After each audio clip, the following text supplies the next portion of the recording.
ദൈവത്തിന്റെ വിശുദ്ധമായ നാം വാഴ്ത്തപ്പെടുമാറാകട്ടെ.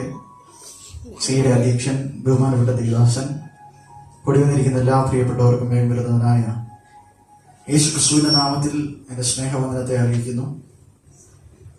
കർത്താവ് നമുക്ക് എത്ര വലിയവനെന്ന് ജീവിതത്തിൽ കൂടി അനുഭവിച്ചറിയുവാൻ, നമ്മുടെ ജീവിതത്തിൽ ദൈവം നൽകുന്ന എല്ലാ നന്മകൾക്കായി, ദാനങ്ങൾക്കായി ദൈവത്തെ സ്തുതിപ്പാനും മഹത്വപ്പെടുത്തുവാനും ഇടയായി തീരട്ടെ.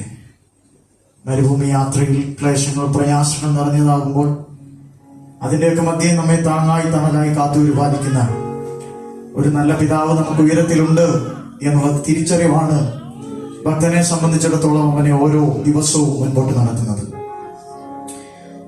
ഒരു വാക്യം പ്രാരംഭത്തിൽ നമുക്ക് വായിക്കാം. യോഹന്നാന്റെ പുസ്തകം 14-ാം അധ്യായം, അതിന്റെ 1-ാമത്തെ വാക്യം. യോഹന്നാന്റെ പുസ്തകം നിങ്ങളുടെ ഹൃദയം കലങ്ങിപ്പോകരുത്, ദൈവത്തിൽ വിശ്വസിപ്പീൻ, എന്നിലും വിശ്വസിപ്പീൻ. മതി ചേച്ചി. നിങ്ങളുടെ ഹൃദയം കലങ്ങിപ്പോകരുത്, ദൈവത്തിൽ വിശ്വസിപ്പീൻ, എന്നിലും വിശ്വസിപ്പീൻ. വ്യക്തമായ ഒരു ദൂത് തന്റെ കൂടെയുള്ളവർക്ക് കൈമാറി അവരെ ധൈര്യപ്പെടുത്തുവാൻ ആഗ്രഹിക്കുന്ന, പലപ്പോഴും ഭൂമിയിൽ കാണുവാൻ കഴിയാത്ത ഗുരുക്കന്മാരെ പോലെ പലപ്പോഴും ഭയപ്പെട്ട് പിന്മാറുന്ന കൂട്ടത്തിലല്ല, മറിച്ച് യേശുക്രിസ്തു തന്റെ കൂടെയുള്ളവരോട് പറയുന്ന ഒരു കാര്യം: നിങ്ങളുടെ ഹൃദയം കലങ്ങിപ്പോകരുത്.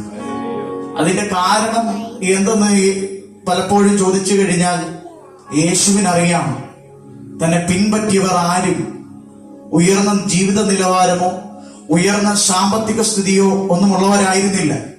മറിച്ച് കേവലം മുക്കുവന്മാരായ, മീൻ പിടിക്കുന്നവരായ, സാധാരണക്കാരിൽ സാധാരണക്കാരായ ചുരുക്കം പേർ മാത്രം ഈ ഗുരുവിനെ അപ്പം തിന്നാൻ അനേകം പേരുണ്ടായിരുന്നു. അത്ഭുതങ്ങൾ കാണുവാനും അത്ഭുതങ്ങൾ അനുഭവിക്കുവാനും അനേകം പേരുണ്ടായിരുന്നു. എന്നാൽ പിൻപറ്റുവാൻ അല്പമായ തന്റെ ശിഷ്യന്മാർ മാത്രമായിരിക്കെ അവർ കലങ്ങിപ്പോകുവാൻ സാധ്യതയുണ്ട്. ഈ ലോകത്തിന്റെ അലകളിൽപ്പെട്ടവർ കലങ്ങിപ്പോകുവാൻ സാധ്യതയുണ്ടെന്ന് തിരിച്ചറിഞ്ഞ് ഗുരു പറയുകയാണ്: നിങ്ങളുടെ ഹൃദയം കലങ്ങിപ്പോകരുത്. ഇന്ന് പകൽക്കാലം നാം ഇവിടെ ഇതിന്റെ മധ്യയായിരിക്കുമ്പോൾ, ഈ മരുഭൂമി യാത്രയിൽ നമ്മുടെ ജീവിതം മുൻപോട്ട് നയിക്കുമ്പോൾ, ജീവിതത്തിൽ പ്രയാസങ്ങൾ, പ്രശ്നങ്ങൾ നമുക്കെതിരെ ആഞ്ഞടിക്കുമ്പോൾ നമുക്ക് ഓർക്കുവാൻ കഴിയുന്ന ഒരു കാര്യമുണ്ട്. അരുമനാഥൻ, എന്റെ ഗുരു എനിക്കായി പറഞ്ഞു വെച്ചൊരു കാര്യമുണ്ട്: കുഞ്ഞെ, നിന്റെ ഹൃദയം കലങ്ങരുത്. ഞാൻ എന്റെ ജീവിതത്തിൽ ഇന്നോളം അനുഭവിക്കുന്ന എല്ലാ പ്രയാസത്തിന്റെയും പ്രശ്നങ്ങളുടെയും മധ്യേ എനിക്ക് നോക്കുവാനും കാണുവാനും ഒരു വ്യക്തി മാത്രമേ എന്റെ ജീവിതത്തിലുള്ളൂ. അതെന്റെ അരുമനാഥനാണ്. എന്തുകൊണ്ടാ ഞാൻ അങ്ങയിൽ നോക്കുന്നത് കർത്താവേ എന്ന് ചോദിച്ചാൽ പറയുന്ന ഒറ്റ കാര്യമേ ഉള്ളൂ: അവൻ എനിക്കൊരു വാക്ക് തന്നിട്ടുണ്ട്, എന്നോട് പറഞ്ഞിട്ടുണ്ട്, കലങ്ങിപ്പോകരുത്. എന്താ കലങ്ങിപ്പോകരുതെന്ന് പറഞ്ഞെന്നറിയാമോ? പലപ്പോഴും നാം കലങ്ങുന്നവര്. എന്തുകൊണ്ടാ കലങ്ങുന്നതെന്നറിയാമോ? നമ്മുടെ ജീവിത സാഹചര്യങ്ങൾ അപ്രകാരമാകുമ്പോൾ, ലോകത്തിൽ നാം ആഗ്രഹിക്കുന്ന നിലവാരത്തിൽ നമ്മുടെ ജീവിതത്തിൽ എത്തപ്പെടാത്തപ്പോൾ പലപ്പോഴും നാം ഭാരപ്പെടുന്നവരാ. ഈ ലോകം നമുക്ക് തരുന്ന സകലതും, ലോകത്തിലെ സകല സന്തോഷങ്ങളും ഈ ലോകത്തിന് തിരികെ വാങ്ങുവാൻ സാധിക്കും. സാത്താന് ഈ ലോകത്തിൽ എത്രത്തോളം യോബിനെ തകർക്കുവാൻ സാധിക്കുമോ അതിന്റെ ഏറ്റവും അങ്ങേയറ്റം വരെ പിശാച് ചെയ്തു. എന്നാൽ അതിന്റെ അപ്പുറത്ത് അവൻ മനസ്സിലാക്കിയ ഒരു കാര്യമുണ്ട്: എന്റെ ഉടലും എന്റെ ത്വക്കും ഇങ്ങനെയെല്ലാം നശിച്ചാലും ഞാൻ ദേഹസഹിതനായി എന്റെ പ്രിയനെ കാണും. ഈ ലോകത്തിൽ എനിക്കുണ്ടാകുന്ന സമ്പാദ്യമെല്ലാം നശിച്ചാലും, ഈ ലോകത്തിൽ എനിക്കുണ്ടാകുന്ന സകലതും ഇല്ലാതായാലും, എന്റെ ഉള്ളിൽ പകർന്നു തന്നിരിക്കുന്ന ഒരു ആത്മസന്തോഷമുണ്ട്. അതിനെ കെടുത്തിക്കളയുവാൻ ലോകത്തിലെ ഒരു ശക്തിക്കും സാധ്യമല്ല. സകലതും ഇല്ലാതെയായി ചാരത്തിലിരുന്ന് തന്റെ ത്വക്ക് ചിരണ്ടുമ്പോൾ പറയുവാനുള്ളത്: ഇന്ന് എനിക്ക് ലഭിക്കപ്പെട്ടതെല്ലാം ഇല്ലാതെയായാലും എനിക്ക് ഒരു കാര്യം ഉറപ്പാ, ലോകം തന്നതിനെ ലോകം തിരികെ വിളിച്ച് അതിനപ്പുറത്തൊരു നിത്യതയുണ്ട്. എന്റെ കർത്താവ് എന്റെ ഉള്ളിൽ തന്നിരിക്കുന്ന ആത്മസാന്നിധ്യം, ആത്മസന്തോഷവും കെടുത്തിക്കളയുവാൻ ഈ ലോകത്തിലെ ഒരു ശക്തിക്കും സാധ്യമല്ല.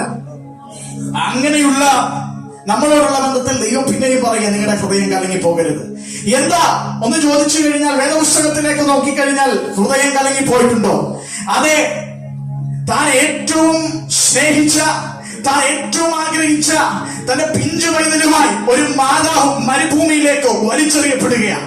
വാർദ്ധക്യകാലത്ത് സാറയ്ക്കുണ്ടായിരുന്ന ഒരു ലോകത്തിന്റെ ബുദ്ധിയിൽ ചിന്തിച്ച, അല്ലെങ്കിൽ സാറ ഒരു ടെമ്പററി സൊല്യൂഷൻ എന്ന് കരുതി അബ്രഹാമിനോട് ഉപദേശിച്ച വാർദ്ധക്യകാലത്തിലുണ്ടായ ജഡീക സന്തതി നിമിത്തം ഈ ഹാഗർ ഇപ്പോൾ മരുഭൂമിയിലേക്ക് വലിച്ചെറിയപ്പെടുകയാ.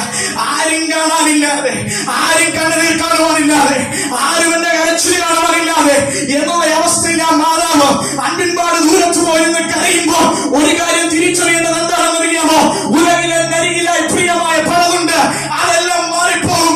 എന്നാൽ പ്രിയനായ ഒരുവൻ എനിക്കുള്ളത് എന്തുകൊണ്ടാണെന്ന് അറിയാമോ?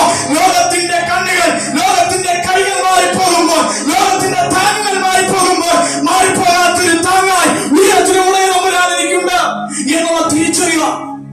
അങ്ങനെ ഈ വാർദ്ധക്യത്തിൽ ബുദ്ധിയിൽ ജഡീകമായി ഒഴിവാക്കപ്പെട്ട തന്റെ സ്വന്തം പൈതലിനെയും കൊണ്ട് ഈ ഹാഗാറ് മരുഭൂമിയിലേക്ക് കടന്നു ചെന്നപ്പോൾ അവിടെ ആ ബാലകന്റെ കരച്ചിൽ കാണുവാൻ ഹാഗാറിനോടൊന്ന് ചോദിച്ചേ, ഹാഗാറെ ഹൃദയം കലങ്ങരുത്, ഹാഗാറെ ഹൃദയം കലങ്ങിപ്പോകരുത്. എങ്ങനെ കലങ്ങാതിരിക്കും?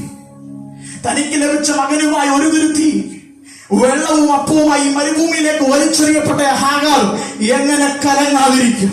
എന്നാൽ ഒരു കാര്യം അതിന്റെ മധ്യം മനസ്സിലാക്കിക്കൊള്ളുക, വിളിച്ച് വാതിരിച്ചത് ഉയരത്തിലെ ഉളയളമ്പുരാനാണെങ്കിൽ മരുഭൂമിയുടെ മധ്യേ പട്ടിണി കിടക്കുവാൻ, പട്ടുപോകുവാൻ അനുവദിക്കാത്തൊരു തമ്പുരാൻ എനിക്ക് വേണ്ടി ഇന്നും ജീവിക്കുന്നു എന്ന് പറയുവാൻ കഴിയുന്നതാണ് ദൈവം ജീവിതത്തിൽ ചെയ്ത നന്മകൾ. നമ്മുടെ ജീവിതത്തിൽ ചെയ്ത നന്മകൾ കേവലം ബുദ്ധിയിൽ നിന്ന് ജനിച്ച ജഡീക സന്തതിക്ക് മരുഭൂമിയിൽ നീരവധികൾ തുറന്നെങ്കിൽ അപ്പാ പിതാവ് എന്ന് വിളിക്കുക, പുത്രത്വത്തിന്റെ സ്വീകാര്യത നൽകി തന്ന മക്കളെങ്കിൽ അവകാശികളാകുന്ന നമ്മളെ ഈ മരുഭൂമിയിൽ ഉണർന്നു നടക്കുവാൻ, ഈ മരുഭൂമിയിൽ ഇല്ലാതായി പോകുവാൻ, ഈ മരുഭൂമിയിൽ പട്ടുപോകുവാൻ എന്റെ ഉടയ നമ്പുരാൻ അനുവദിക്കുകയില്ല എന്ന് ഉറപ്പുള്ള പ്രിയപ്പെട്ടവർ തങ്ങളുടെ കരങ്ങളെ ഉയർത്തി ദൈവത്തെ ശ്രദ്ധിക്കാമോ?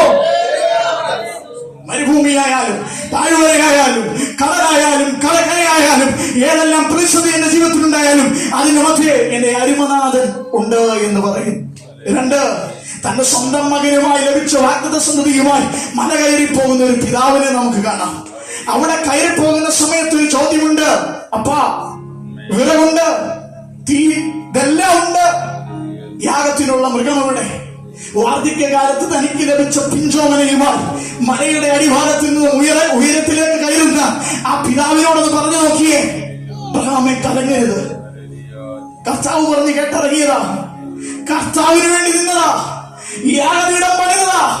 അബ്രഹാമേ കലങ്ങരുത്, കലങ്ങരുത് എന്ന് പറഞ്ഞാൽ ഉള്ളിന്റെ ഉള്ളിൽ തേങ്ങലുകളും മിങ്ങലുകളുമായി അബ്രഹാം മകനുമായി മല കയറുകയാണ്.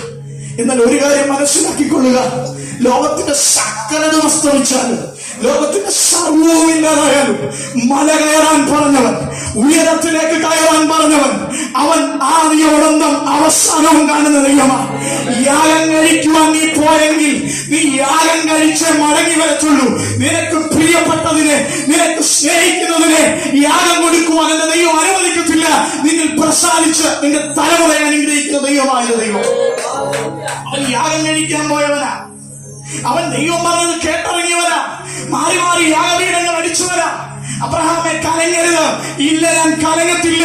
എന്റെ കഴിഞ്ഞകാല ജീവിതത്തിൽ എന്നെ വിളിച്ചിറക്കിയ ഒരു ദൈവമുണ്ട്, എന്നെ ഇതുവരെ കൊണ്ടുവന്നൊരു ദൈവമുണ്ട്. ഈ മലയാളി അടിവാരത്തിൽ എന്റെ മകൻ ഇവിടെ പട്ടുവീണാലും എനിക്കതിനപ്പുറമായി ഒരു വഴി തുറക്കുന്ന ഒരു ദൈവമുണ്ട് എന്നുള്ള വിശ്വാസം അബ്രഹാമിന്റെ ജീവിതത്തിലുണ്ടായിരുന്നു. അത് പ്രാവർത്തികമാക്കുവാൻ ദൈവം ഇടയാക്കി തീർത്തു. മൂന്നാമത്തെ ഒരു സംഭവം കൂടെ, ഒരു സ്ത്രീയുടെ വെല്ലുവിളിക്ക് മുൻപിൽ വല്ലാതെ കലങ്ങി വേദനിച്ച് ചൂരച്ചെടിയുടെ തണലിൽ വന്നു കിടന്ന് പ്രവാചകൻ പറഞ്ഞു, മതി കർത്താവേ, ഞാൻ എന്റെ ജീവിതം മതി, എന്റെ ആയുസ് മതി. ഒന്ന് പറഞ്ഞു നോക്കിയേ പ്രവാചക, ഇത്രയും സൂക്ഷികൾ ചെയ്തവനല്ലേ, ഹൃദയം കലങ്ങരുതെന്ന് പറഞ്ഞ അവന് പറയാനുള്ളത് ശുശ്രൂഷകളൊക്കെ ചെയ്തത് ശരിയാ, ഇത്രയും ദൈവത്തിനു വേണ്ടി നിന്നെന്നുള്ളത് ശരിയാ, പക്ഷെ ഇപ്പോ എന്റെ ഹൃദയം കലങ്ങിയിരിക്കുക. ഇല്ല ഇല്ല ഇല്ല, നീ എവിടെ തളർന്നിരിക്കുന്നു അവിടേക്ക് കനലിൽ ചുട്ടയപ്പവും തുരുത്തിയിലെ വെള്ളവുമായി ദൂതൻ ഇറങ്ങി വരുവാനിടയായി തീരും. ഇന്ന് ജീവിതം എന്തുകൊണ്ടാ കലങ്ങരുതെന്ന് പറഞ്ഞറിയാമോ?